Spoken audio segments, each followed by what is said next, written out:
Ok. Bueno, buenas noches. Comenzando aquí con el material y ya con la pantalla compartida. Aprovecho de mostrarles a continuación de dónde salen los conceptos que dan pie a la parte jurídica con respecto al tema de obligaciones, supuestas obligaciones fiscales que no tienen los condominios. Los condominios tienen otra clase de obligaciones, como de tipo laboral, pero no tienen obligaciones fiscales. Y comienzo explicándolo de esta manera. Tenemos entendido que la figura de la propiedad horizontal es esta figura triangular donde a la cabeza o a la cima se encuentra la asamblea de copropietarios y sus mandatarios son precisamente la junta de condominio y su administrador. Ni el administrador es contratado por la junta, ni está por encima de este, ni la junta de condominio el patrono directo del administrador, ni es quien contrata administradores. Cosa que ocurre mucho, es un error. Ambos son mandatarios, están a la par. El artículo 18, que es este que está en pantalla ahora, es el que se dedica precisamente a darle las atribuciones a la Junta. Antiguamente no existían, era una figura intermediaria entre la constructora y la comunidad. Y si vemos las facultades que tiene la Junta, son facultades netamente de velar, supervisar, de intermediar, pero ahí no hay ninguna facultad de carácter mercantil. En el caso de la administradora, aquí vemos su artículo 20, es el que le corresponden sus facultades, como dice al comienzo, corresponde al administrador. Y llama mucho la atención a esto que tengo aquí subrayado, primero, que no es obligación de una administradora cobrar. Y estamos cansados de ver morosos que dicen, yo no pagué porque no me cobraron. Cuando la facultad, cuando uno compra un inmueble bajo propiedad horizontal, uno está obligado a ir a la administradora a ponerse al día siempre. Entonces, esa excusa que tratan de traer a los tribunales de que no pagaban porque no me cobraban, esa se cae con solamente mostrar el literal del artículo 20, donde la facultad de la administradora es recaudar. Simplemente esperar a que llegue el pago. Recaudar no significa cobrar, es esperar o recibir pagos. Entonces, esto le da un poco más la naturaleza al propio condominio, que se ha tergiversado en muchos condominios a nivel nacional y entre muchos colegas y entre muchas profesiones, que no las tenemos unidas bajo un único criterio. Entonces, es una cruzada la que trato junto con todos ustedes precisamente de unificar los conceptos a través de una manera multidisciplinaria, no solamente entre abogados. Esto que ustedes están viendo hoy, también yo lo he presentado ante funcionarios públicos. No he recibido ningún tipo de aclaratoria ni de negativa a lo que les estoy mostrando a continuación. Entonces volvemos. En el literal E aparece, digamos que lo más sagrado de toda la ley horizontal: ejercer en juicio la representación de los propietarios. Esto fue escrito o colocado o fue establecido con toda la intención de manera contractual, que no es la figura de la Junta no tiene relación contractual, sí la administradora, pero esa facultad es la que define si tiene o no personalidad jurídica la Junta de Condominio. Y ella no la tiene, ella no representa a la comunidad. Por eso es que cuando vemos demandas contra juntas de condominio o juntas de condominio introduciendo demandas, no pueden prosperar porque ellos no tienen facultad para, no tienen personalidad jurídica para intentar acciones. Tiene que siempre colocarse comunidad de copropietarios como parte actora, y representada por el grupo o equipo o junta que esté de turno. Es decir, que ellos, la junta de condominio va y viene, sale, puede durar una semana, 15 días, un mes, mientras que la administradora no, tiene una relación de contrato y se debe a las cláusulas y responde con su propio patrimonio a la hora de una mala administración. Estoy diciendo esto muy resumido porque para llegar al punto que me interesa del tema de la tributación, esto hay que dejarlo muy en claro cuando uno comienza a hablar de propiedad horizontal. La Junta de Condominio, cuando les encanta dárselas de autoadministradores o que quieren ahorrarse los honorarios de una administradora, y ellos dicen que con solo llevar a una computadora, una tabla Excel y ellos mismos emitir los recibos, esas juntas que autoadministran como que no saben que sus propios apartamentos, sus propios inmuebles, son los que están en garantía y en prenda a la hora de una mala administración, porque están tocando el patrimonio de los vecinos. En este caso, las administradoras responden con el capital de la compañía, de esa administradora o persona jurídica que está realizando esto. Si fuera una persona natural, esa persona natural debería saber que tiene que tener patrimonio para responder. Por eso es que es obligatorio colocar la famosa fianza o poner un aval para poder responder por las resultas de su administración.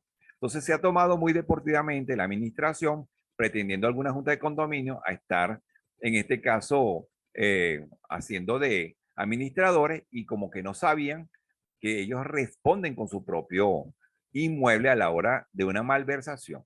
Entonces, fíjense lo interesante de esto. Ahora vamos a la siguiente imagen, que es el Código de Comercio, donde nos lleva al artículo 2 y al artículo 3. El artículo 2 y 3 es un artículo sumamente largo, sobre todo el 2, simplemente explica quiénes son los comerciantes y qué se requiere para ser comerciante, cuáles son los actos de comercio. Y cuando revisamos el contenido, tanto del 2 y del 3 del Código de Comercio, en ningún momento aparece la administración inmobiliaria, la administración del condominio, en este caso, que podría haberse narrado expresamente en una de las tantas cláusulas. Y cuando las leemos, ¿por qué no pudo aparecer esa administración de los condominios? Porque no es acto de comercio, porque no hay una figura mercantil detrás de esto. La conducta, la actividad que realizan los condominios no entra en el Código de Comercio, no califica para ser acto de comercio, ni el administrador de condominio como un acto de comerciante. De hecho, el nacimiento de la ley de propiedad horizontal es de aquí, de este artículo que está en pantalla, del 759 del Código Civil, porque ahí se refieren a la comunidad de bienes y que se rige obligatoriamente por el Código Civil. No es una comunidad de bienes como de carácter mercantil, puesto que esto está en el Código Civil. De aquí es que nace esa ley especial llamada ley de propiedad horizontal. Y esto me lleva a explicarlo de esta manera. Inmueble que no tenga documento de condominio no se rige por la ley de propiedad horizontal, se rige por este capítulo del Código Civil. Basta que al inmueble le coloquen un documento de condominio, ahí sí se rige por la ley de propiedad horizontal, automáticamente. Entonces, son muchos los urbanismos, conjuntos de casas, urbanizaciones donde hay casas, edificios con zona deportiva, zona con iglesia, con cancha, la parte industrial, zona comercial. Un ejemplo, la ciudad cooperativa Los Castores tiene documento de condominio. Ella se rige por la ley de propiedad horizontal y allá adentro hay edificios, hay casas, hay canchas de tenis, hay un estadio, hay una zona comercial y hasta hay una zona industrial. Entonces, ellos se rigen por su ley de propiedad horizontal, quiere decir que cada rincón que hay dentro de esa organización tiene un propietario. ¿Y cuál es el propietario? La comunidad de copropietarios. Entonces ahí no puede venir una comuna, una asociación civil a empezar a establecer, vamos a tomar este espacio, esta montaña, esta ladera, y aquí vamos a construir lo que X. No pueden hacerlo porque ya ahí hay un propietario, que es la comunidad de propietarios, gracias al documento de condominio. Ahora voy a hacer una aclaratoria. ¿Qué es el documento de condominio en sí? Es el documento base, el documento como una huella dactilar, es con el que se comienza a describir para que el sistema que ahí se va a regir bajo la ley horizontal, cómo está linderado, cuáles son sus especificaciones, dónde está el origen de esa propiedad, quiénes fueron los propietarios originales. Esto, claro, que desde un punto de vista político, y no voy a hablar de política en esta intervención, eh, tiende a tener un poco de roce porque cuando hablamos del origen de las tierras, entonces siempre hay un tema ahí político haciendo ver de que algunos pisatarios abusaron, se apropiaron, fueron invasiones, entonces, pero ya esto fue registrado. Cuando una dirección de ingeniería municipal aprobó un documento de condominio, lo aprobó junto con planos, lo aprobó junto con títulos. Y esto es un trabajo muy laborioso para que no se quede por fuera ningún área, ningún ejido, ningún retiro, ningún espacio, ninguna avenida, calle, nada. Y todo queda dentro del documento de condominio. Si fuera un edificio, sobre todo estos viejos edificios que están todavía sin documento de condominio, se requiere que el dueño lo elabore y simple, porque él solo no necesita consenso de todos los ocupantes para elaborar su documento de condominio. Él lo elabora y ya, porque él es el único propietario. Ahora, si ya se hubiera vendido en espacio, por área, de manera mancomunada, sin documento de condominio, cosa imposible de hacerlo porque a los inquilinos no se les puede vender si no hubiera un documento de condominio. Son puros inquilinos y lo único que se puede vender es el edificio en bloque. Entonces, por eso esa figura que más se usa es la venta a las asociaciones civiles o a la compañía anónima constituidas por esos inquilinos que están ocupando el inmueble. ¿Cuál es la estrategia? Edificio que está en esas condiciones, se unen todos los ocupantes, hacen una asociación civil sin fines de lucro o una compañía anónima y cada unidad representa una acción y esa compañía es la que le va a ofrecer la compra de ese inmueble al propietario o a la vez, el propietario se lo va a ofrecer al edificio, pero si él no quiere hacer documento de condominio, se lo ofrece a la asociación civil. Esto me lo pueden entender, ya lo he venido explicando en otro evento, pero sigo dándole forma a dónde vamos a llegar con el tema principal de esta noche. Paso entonces a hablar de las primeras razones por las cuales es imposible que hayan obligaciones tributarias en un condominio. Por ejemplo, este artículo está en la ley de propiedad horizontal. Mire lo que dice textualmente. Artículo 45. El propietario del edificio que hubiera efectuado alguno de los negocios no permitidos por el artículo 31 será castigado con prisión de 6 a 24 meses. Ese artículo está vigente y es de carácter penal. Entonces uno se pregunta, ¿y cuáles son esos negocios no permitidos? Pasamos al artículo 31 y mire la lista. Enajenación, arrendamiento, comodato, gravamen, cualquier otra clase de negociación que verse sobre cosas comunes. Entonces, esta es la prueba de que el CENIAT, antes de implementar una multa, tenía que ver si realmente esa área que era de sacarle algún provecho era un gravamen, un arrendamiento, era algo sobre un área común. Es decir, el CENIAT tenía que haber llegado primero diciendo, señores, eso está prohibido. Esa área arrendada está prohibida. Antes de decir, paguenme impuestos por esa área que ustedes arrendaron. Entonces, ¿cómo van a cobrar cómo van a cobrar impuestos por un área que está prohibida? Y como es tan común, y como todos los condominios arriendan fachadas, antenas, azotea, aquí sale a relucir una salida jurídica. Condominio donde yo he participado y he visto que hay contratos de arrendamientos de áreas comunes, por ejemplo, Multicentro Empresarial del Este que está frente al Sambil aquí en Caracas, fue el consultor jurídico durante varios años. Llegando a ese Multicentro Empresarial del Este, que es uno que parece unas cajas todo gris ahí todo el frente de la Avenida Libertador frente al Sambil. Apenas yo llegué, lo primero que le dije a la Junta de Condominio, me eliminan todos los contratos de arrendamiento que hay en este condominio. Bueno, ahí me cayó enseguida Movistar, que tiene sus antenas, me cayeron unas personas que usan una fachada, ahí están las oficinas del Metro de Caracas, todo el mundo me cayó encima, abogado. ¿Cómo usted va a anular el contrato de arrendamiento que tenemos años, aquí pagamos canon? Venga para acá. La salida es muy simple. El contrato queda eliminado. Bueno, vamos a tener que demandar. No pierdan el tiempo. Le vamos a cambiar el contrato por uno que se llamará cesión provisional de uso exclusivo de un área común. Porque la comunidad es la propietaria. Ella va a ceder, puede tener inclusive una retribución de esa área común, pero no va a ser contratos de arrendamiento porque no va a dar derechos inquilinarios que después generan más dolores de cabeza a los condominios, alegando derechos de preferencia, que hay que respetar la anualidad de los contratos. Eso no puede existir en un área común. ¿Sí? Son muchos los contratos que se amarraron de manera inquilinaria por estar usando esta figura de contratos de arrendamiento. Entonces, sencillamente se les va a cambiar por de la denominación cesión provisional de uso de un área común. Quiere decir que en cualquier momento la comunidad recupera su área común. ¿Que puede tener una retribución? Sí puede, porque eso va rumbo a su fondo de reserva, rumbo a sus gastos comunes, rumbo solamente a compensar los gastos que normalmente tiene el condominio. Es decir, no es arrendamiento. Y por lo tanto no hay lucro, no hay ganancia. Simplemente es compensar el mantenimiento de esa área. Pero si nosotros alquilamos los salones de fiesta, no, ustedes ceden provisionalmente a esa persona que lo va a usar, porque el propietario de un inmueble, de un apartamento, tú no le puedes hacer un contrato de alquiler por un salón de fiesta del cual él también ya es propietario. Qué incongruente. Solo cédeselo provisionalmente y él te va a pagar, sí, una retribución, que es simplemente para su propio mantenimiento del antes y después del evento que él va a realizar.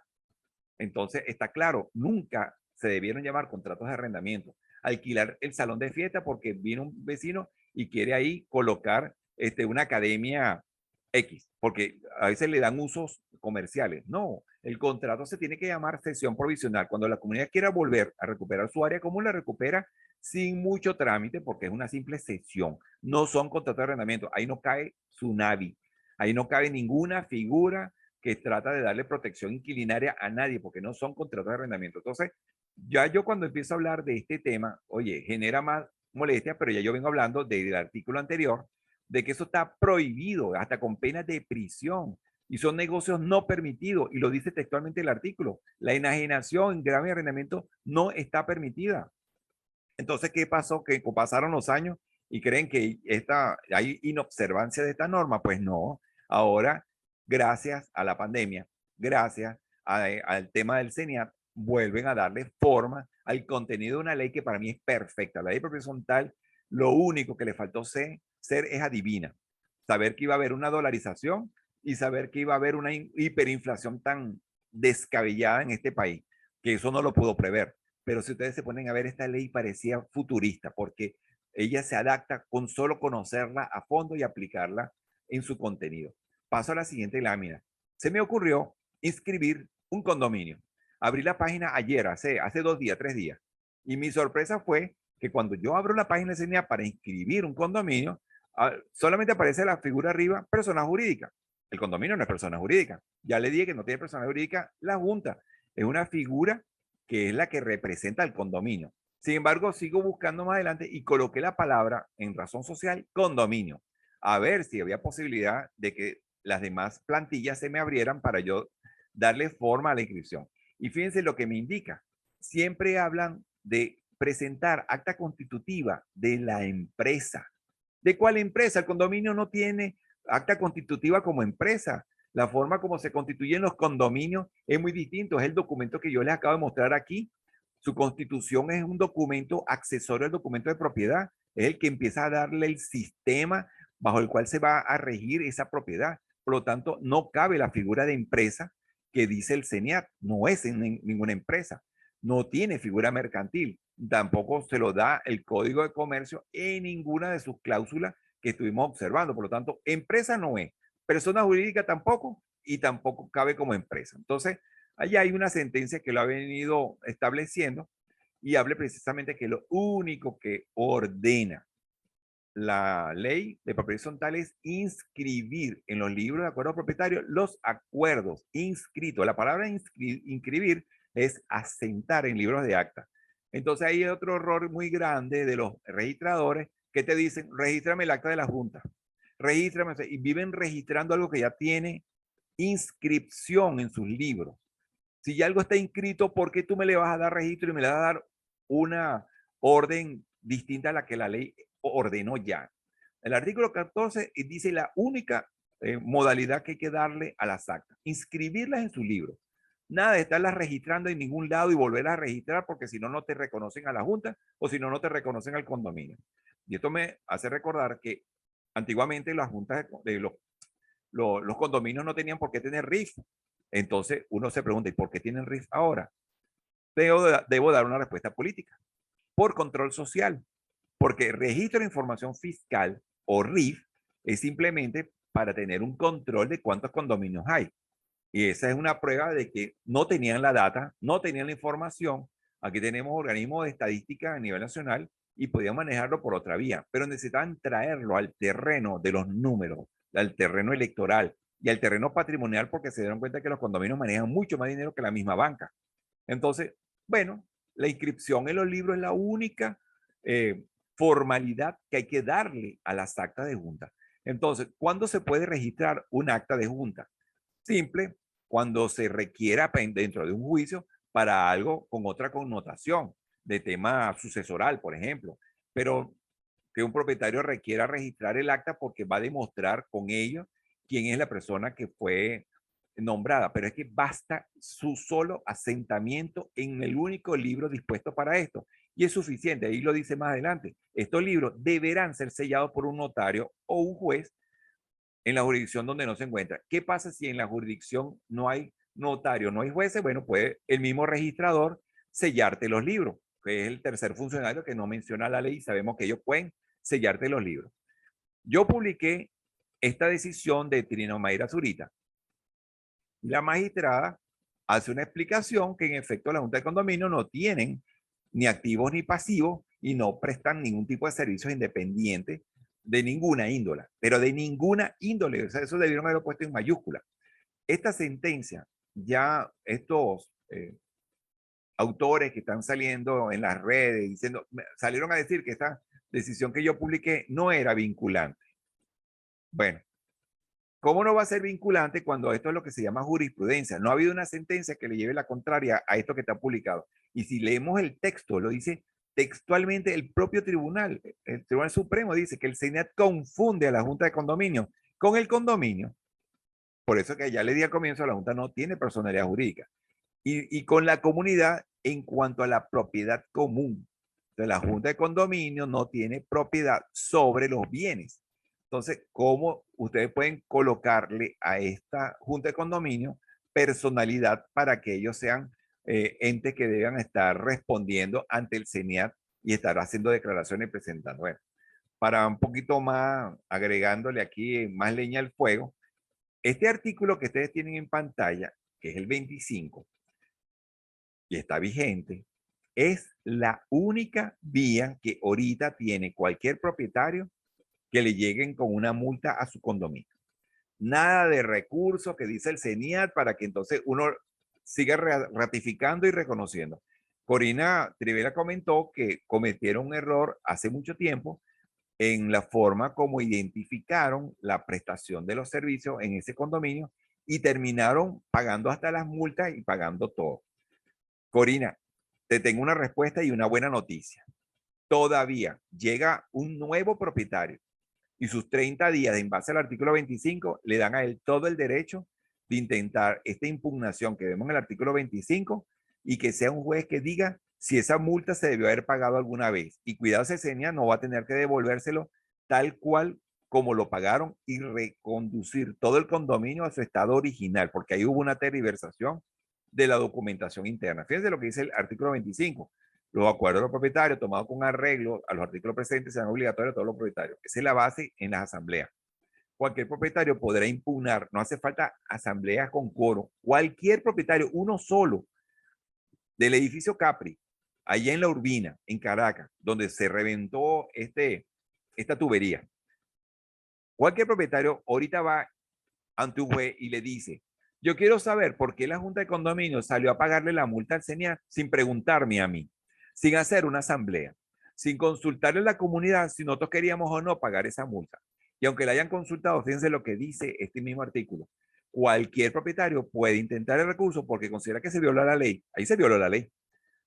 Violación al documento de condominio, por supuesto que lo violó. Y lo más importante, abuso de derecho. Esa junta de condominio salió corriendo a pagar la multa porque, no, porque les habían amenazado de que la multa se la iban a duplicar o a triplicar si no la pagaban enseguida.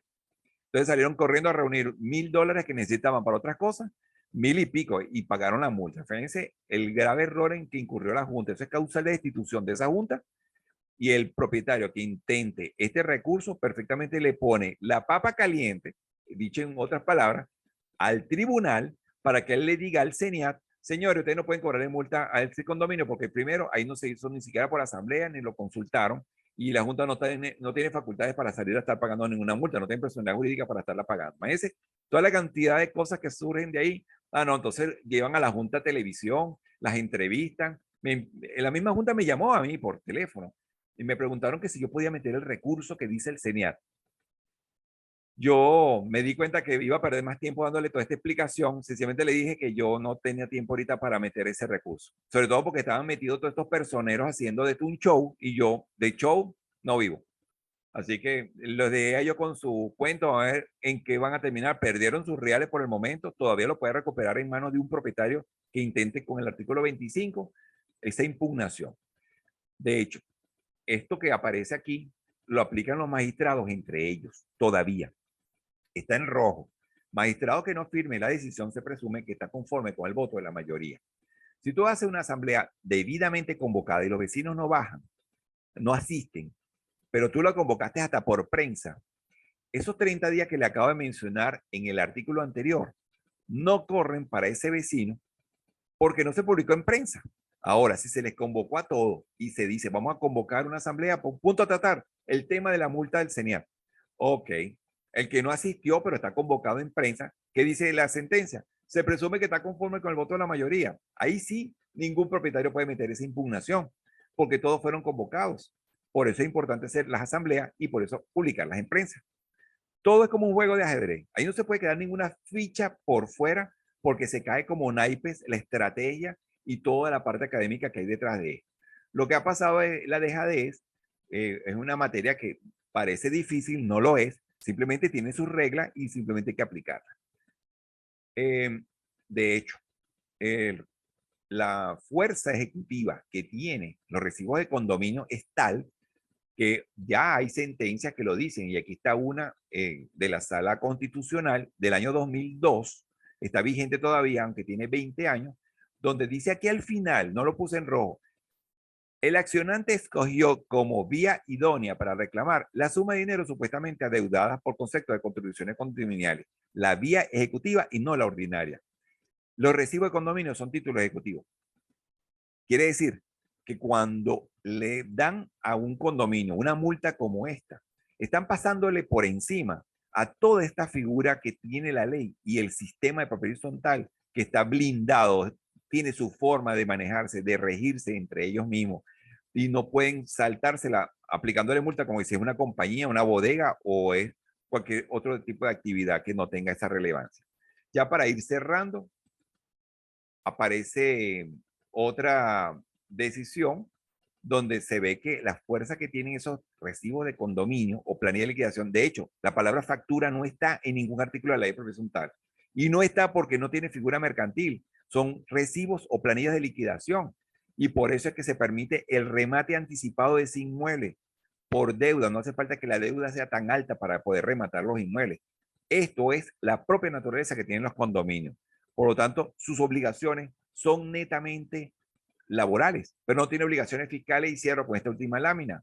Y esto está publicado en internet inclusive, donde el mismo Ministerio de Trabajo reconoce, en este caso, que hay obligaciones como entidades de trabajo de carácter laboral, pero no son obligaciones fiscales. Yo tengo que tener una obligación con respecto a mis empleados, con respecto al INSEE, al Seguro Social. Esas son mis obligaciones de carácter laboral. Eso no me hace a mí ni me convierte en un obligado fiscal. El Estado no tiene nada que ganar de los condominios, más bien al contrario, debe propender, propiciar su establecimiento, su surgimiento, su fuerza, porque él es el que le da nacimiento a las mismas ciudades y al mismo país. Entonces lo va a venir a atacar, es como sacar un árbol de raíz. Entonces aquí no hay ninguna figura ni obligación fiscal. Con esto yo le pongo fin a las láminas y vamos entonces, dentro de los minutos que nos quedan, que son 8 suficientes, para escuchar sus comentarios. Pueden levantar la mano para ir cerrando. Y aquí dejamos eso grabado o cierro la grabación si quieren para que esto lo puedan usar si ustedes desean en otro tipo de evento. Voy cerrando la grabación. Profesor, yo, Dígame. ok, ya tengo entendido que no hay ninguna obligación fiscal. Esa parte ya de verdad la estoy asimilando. En consecuencia, cuando yo inicié, me interesó era saber, al principio, era si teníamos que hacer la declaración de impuestos sobre la renta, una declaración de egresos, ingresos, y ahí saltaba otra duda. Si había que hacer esa declaración, tenía entonces yo que exigir anexar a esos soportes contables facturas, porque uno va trabajando con notas de entrega, algo informal. Perfecto. Ediluz, tú me vas a permitir que yo voy a dejar dentro de la grabación tu inquietud porque es como, digamos, una de las más puntuales que le puede interesar al que escuche la grabación. Tengo entendido que tú eres contador público. Administradora. Administradora. Y fíjate Sí, que tú acabas de hablar de unos instrumentos que no están en la propiedad horizontal, que precisamente son de materia contable, pero que son para la actividad comercial. No puede llevarlo a la materia condominial. Ahí se maneja en planilla de liquidación. De hecho, cuando tú le pides una rendición de cuentas a una administradora, con solo mostrarte el último recibo de condominio tiene, porque el recibo o planilla de liquidación es como su rendición de cuenta mensual. Todo lo mes ahí está todo. Fuera de eso no puede haber nada. No puede hacer doble facturación. No pueden traer elementos distintos al único que le dio su ley, que es ese instrumento. Entonces, por eso que se le haría difícil a un contador, a un economista, a un administrador, entender la materia de propiedad horizontal, porque siempre se le tiende a ver como una materia mercantil. Respondiéndote entonces textualmente, no hay nada que declarar y ni siquiera hay que rendir ningún tipo de declaración de impuestos, ni siquiera en cero. O sea, no se puede ir a la actividad de declararle y presentársele al Estado como una persona que debe estar obligada a rendir declaración, aunque sea en cero. Sencillamente esas declaraciones no se rinden, no existe esa obligación. Entonces voy a cerrar con tu intervención la grabación y continuamos nosotros aquí de manera privada.